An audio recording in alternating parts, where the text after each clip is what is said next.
Evangelho, sexta-feira da segunda semana do tempo do Advento. O Senhor esteja convosco, Ele está no meio de nós. Proclamação do Evangelho de Jesus Cristo, segundo São Mateus. Glória a vós, Senhor. Naquele tempo disse Jesus às multidões: Com quem vou comparar esta geração?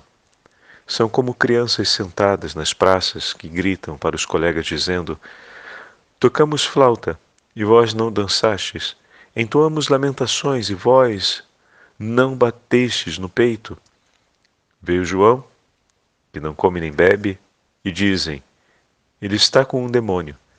Veio o Filho do Homem, que come e bebe, e dizem: É um comilão e um beberrão, amigo de cobradores de impostos e de pecadores. Mas a sabedoria foi reconhecida com base em suas obras. Palavra da salvação. Glória a vós, Senhor.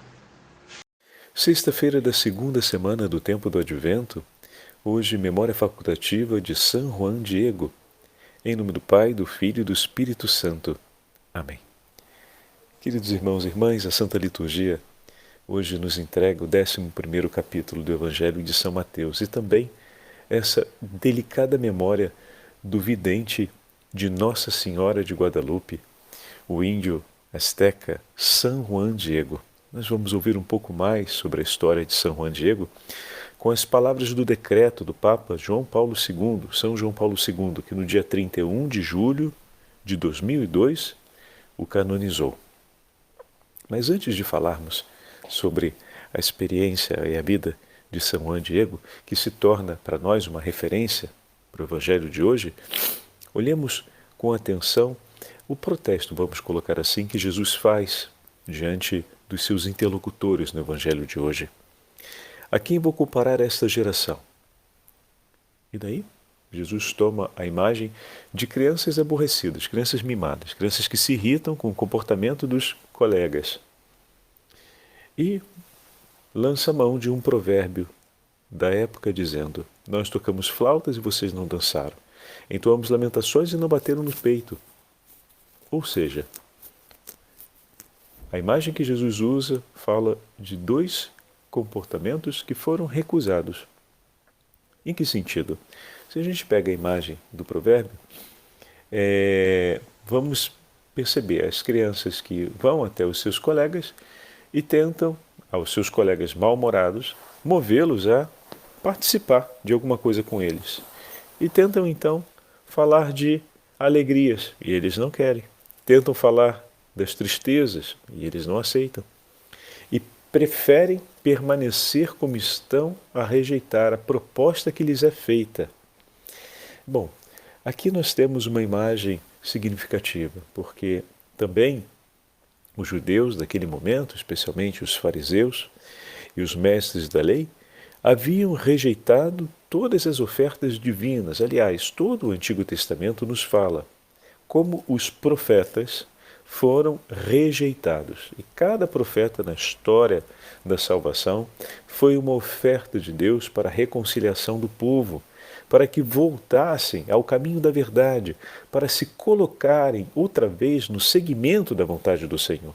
A presença dos profetas era luz para a vida do povo, era luz para os seus passos, porque por meio deles o Senhor dirigia outra vez ao seu povo a sua palavra. Mas foram também eles rejeitados. Então, nós estamos diante de Deus que oferece outra vez aquilo que lhe é próprio, faz as suas ofertas divinas pela vida do povo, mas o povo rejeita, tanto rejeitou a penitência, o caminho de penitência e conversão apresentado por João Batista e agora estava rejeitando também a condescendência de Jesus. Essas são as duas imagens que o Senhor vai pegar completando o provérbio que ele cita para os seus interlocutores. Com efeito, estamos no versículo 18, veio João, que não come nem bebe, e foi rejeitado. Aí ele apresentou um caminho de penitência. E disseram de maneira grave contra ele que nada dele vinha da parte de Deus. Depois veio o Filho do Homem, o próprio Senhor, que come e bebe, ou seja, que demonstra condescendência e proximidade do povo e daqueles que estão em sofrimento. E o que acontece? Foi acusado de ser um comilão e um beberrão, amigo dos pecadores. E também atribuiu-se contra ele uma razão para rejeitá-lo, ou seja, para continuarem do mesmo jeito, para aceitarem não aquilo que Deus oferece, mas a vida e até mesmo as coisas de Deus como eles próprios querem. Isso é muito sério, mas acontece ainda como mentalidade nos nossos tempos. O que Deus nos oferece nem sempre vem aceito por todos, mas se aceita da parte de Deus como se quer, as coisas que se quer. A gente tem um testemunho tão bonito hoje de São Juan Diego, que depois do seu caminho de conversão, ele se converte já adulto ao cristianismo, né? Bem batizado por um padre franciscano. Ele com sua esposa não tiveram filhos. E São Juan Diego percorria uma distância incrível de cerca de 14 quilômetros, era mais de 3 horas de marcha, entre as montanhas, para receber a catequese, para fazer a formação catequética e ouvir sobre os mistérios de Deus. O seu coração ardia pelo desejo de ouvir o Senhor. E ele se empenhava, em uma maneira exigente, para recolher as ofertas divinas. Olha aí, olha que maravilha. Atravessava as montanhas, mais de 3 horas de caminhada, para poder ouvir a catequese, para poder ouvir falar sobre os ensinamentos de Jesus. E depois, edificado por tudo aquilo que havia recebido, retornava para a sua cidade e se empenhou. Bom, a aparição de Nossa Senhora acontece, como nós vamos ver. Aliás, esses dias são espetaculares. A festa de São Juan Diego ficou no dia que se segue a Imaculada Conceição. Amanhã temos, e esse ano ocorre num sábado, o dia de Nossa Senhora do Loreto, da Santa Casa. Falaremos amanhã sobre ela. E daqui a outros 3 dias teremos a Guadalupana, Nossa Senhora de Guadalupe. Voltaremos à memória de São Juan Diego. Então, até na memória da Igreja, eles ficaram juntos. Porque essa vai ser uma decisão de São Juan Diego. Depois que a sua esposa falece, a aparição de Nossa Senhora se deu, ele já tinha mais de 50 anos de idade. Depois que a sua esposa falece, Juan Diego decide, então, viver junto ao lugar onde estava a tilma, com a imagem de Nossa Senhora de Guadalupe, e consagra praticamente a sua vida à difusão da devoção a Nossa Senhora de Guadalupe. De que modo? Falando e contando a sua história.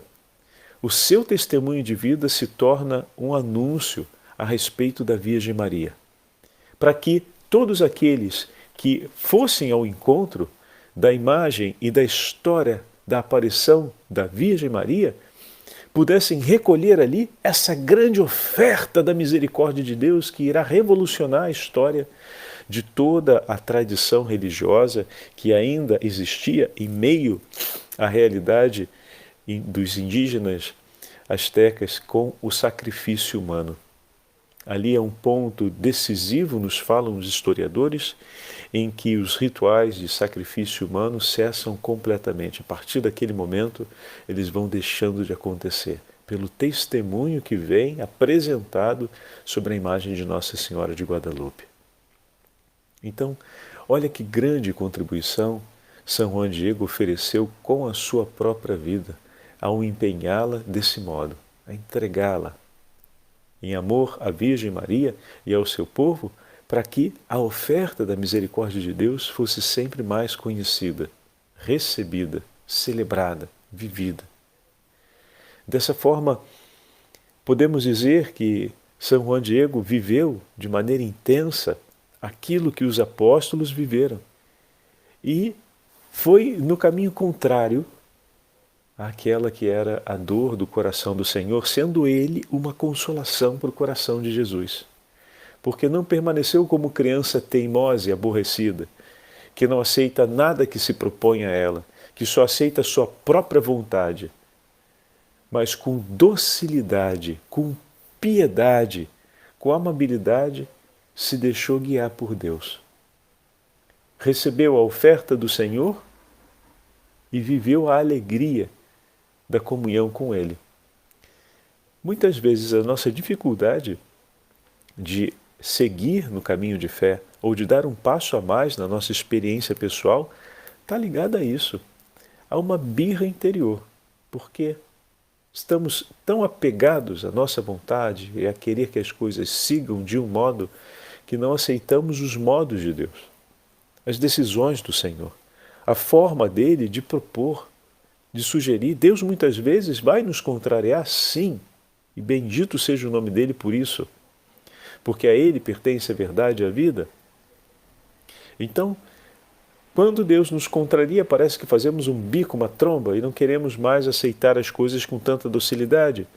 Ou quando nos acostumamos tanto com a vida que levamos e com o ritmo de vida que temos, e de repente o Senhor nos aproxima mais do Evangelho, permitindo que contrariedades aconteçam no nosso programa e no nosso projeto, a fim de que a gente volte a contemplar e se aproximar da verdadeira pobreza, da verdadeira obediência, do verdadeiro caminho do coração entregue ao Senhor, do caminho de castidade, do caminho de pureza, pronto, a gente se irrita, a gente se incomoda, a gente, poderíamos dizer, tem a oportunidade de se dar conta de quanto estamos nos acostumando, nos apegando, nos adaptando à nossa vontade e ao nosso modo de querer e fazer as coisas.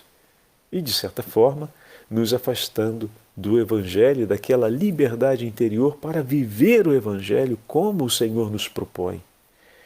E na sua totalidade como tal.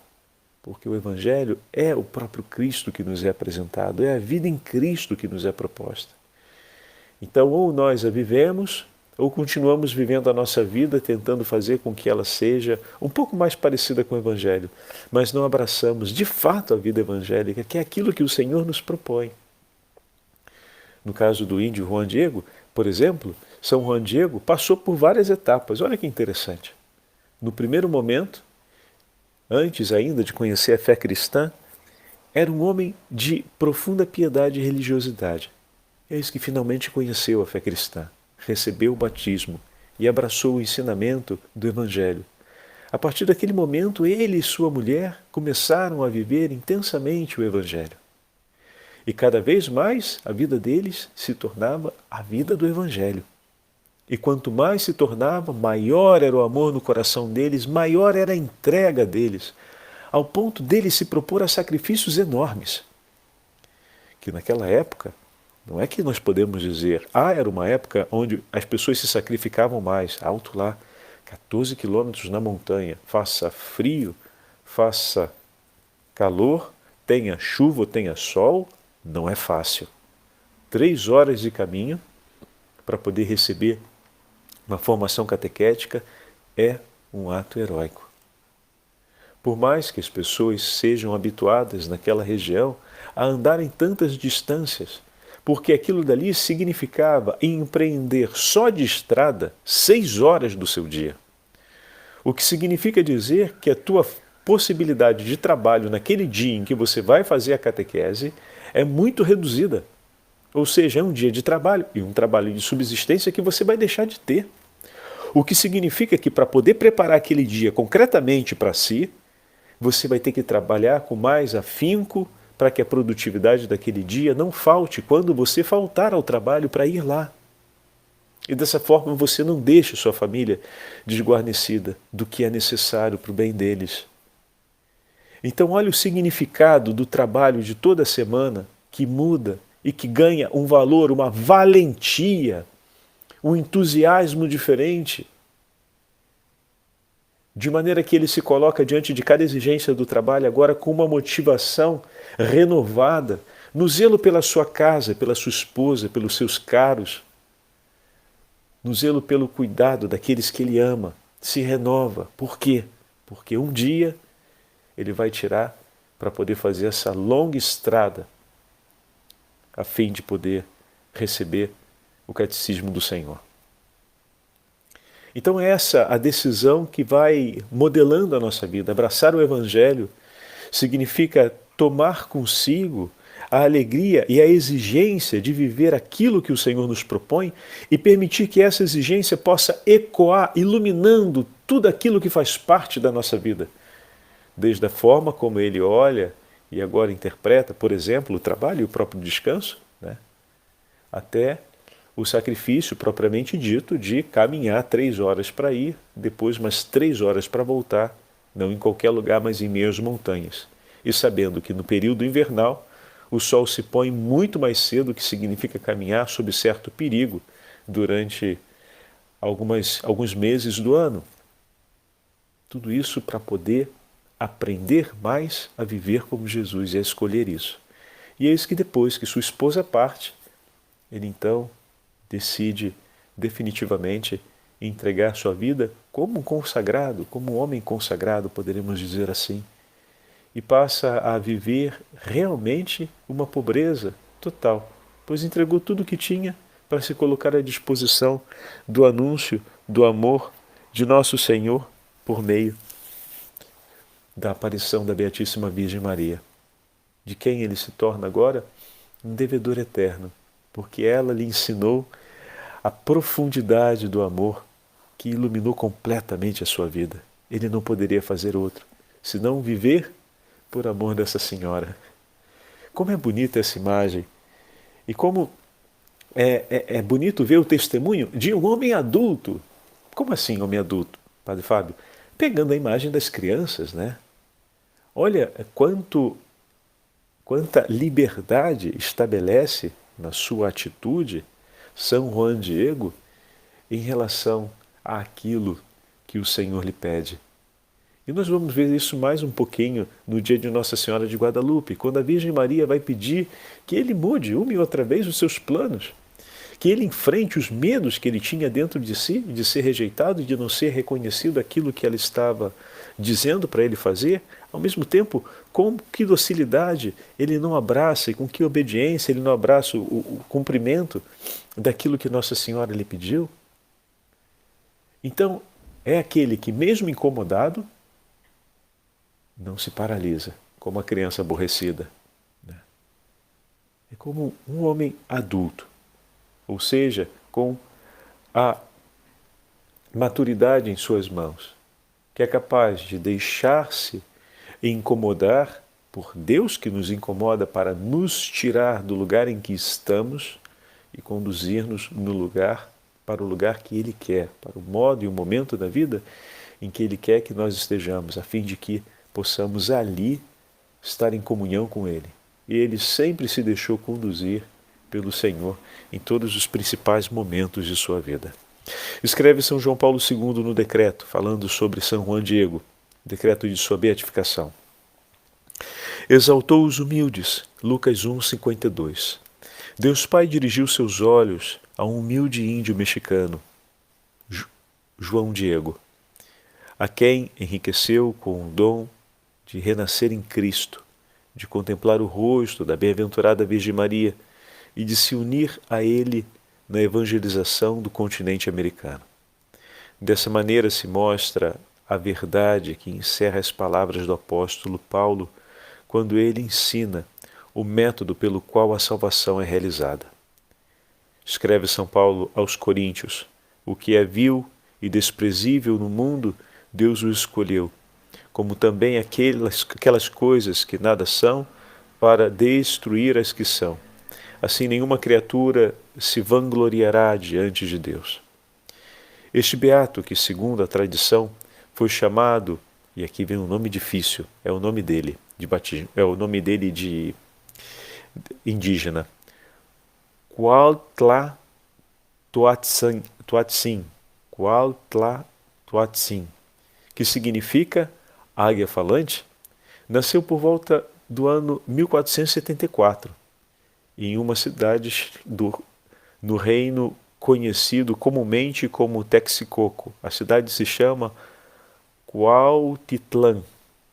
Já adulto e casado, abraçou o Evangelho e foi batizado com sua esposa, disposto a viver à luz da fé e de maneira consistente com as obrigações assumidas diante de Deus e da Igreja. Em dezembro de 1531, enquanto caminhava em direção a Tlatelolco, apareceu-lhe no monte chamado Tepeyaque a Mãe de Deus, que lhe ordenou que pedisse ao bispo mexicano franciscano Juan de Zamorraga que construísse um templo no local da aparição. Ante os pedidos insistentes do indígena, o bispo exigiu uma prova que evidenciasse o evento extraordinário. Em 12 de dezembro, a bem-aventurada Virgem Maria apareceu novamente a João Diego, consolou-o e ordenou que ele fosse ao cume do monte Tepeyaque, onde deveria pegar algumas flores e voltar com elas. Apesar do inverno frio e da aridez do local, o beato encontrou belíssimas flores onde a Virgem lhe havia falado, colocou-as na sua manta e levou-as até a Virgem Maria. Ela ordenou então que ele as entregasse ao bispo como um sinal de verdade. Na presença do prelado, João Diego estendeu a manta e deixou cair as flores. Naquele exato momento, a imagem da Virgem de Guadalupe foi aparecendo no tecido da manta milagrosamente impresso, que desde então se tornou o centro espiritual da inteira nação. Quando o templo foi construído em homenagem à Senhora do Céu, o beato, movido com grande piedade, deixou tudo e consagrou então sua vida inteira para guardar aquele pequeno santuário e receber os peregrinos. Ele percorreu, então, o caminho da santidade em oração e caridade, tirando forças do banquete eucarístico de nosso Redentor, do culto da Mãe do Redentor, da comunhão com a Santa Igreja e da obediência aos sagrados pastores. Aqueles que puderam encontrá-lo admiraram o esplendor de suas virtudes, especialmente sua fé, sua esperança e a caridade, a humildade e o desprezo pelas realidades da terra. Juan Diego, com a simplicidade de sua vida cotidiana, manteve fielmente o Evangelho, que não havia negligenciado sua condição indígena, ciente de que Deus não distingue linhagens ou culturas e convida todos a serem seus filhos. Dessa maneira, o beato facilitou o caminho para que os nativos do México e do Novo Mundo encontrassem Cristo e a Igreja. Até o último dia de sua vida, ele caminhou com Deus, que o chamou para junto de si no ano de 1548. Sua memória sempre ligada ao aparecimento de Nossa Senhora de Guadalupe transcendeu os séculos e atingiu as várias regiões e gerações sobre a face da terra. O Senhor esteja convosco, Ele está no meio de nós. Pela intercessão de São Juan Diego e da Beatíssima Virgem Maria, sob o título de Nossa Senhora de Guadalupe, abençoe-vos o Deus Todo-Poderoso, Pai, Filho e Espírito Santo. Amém.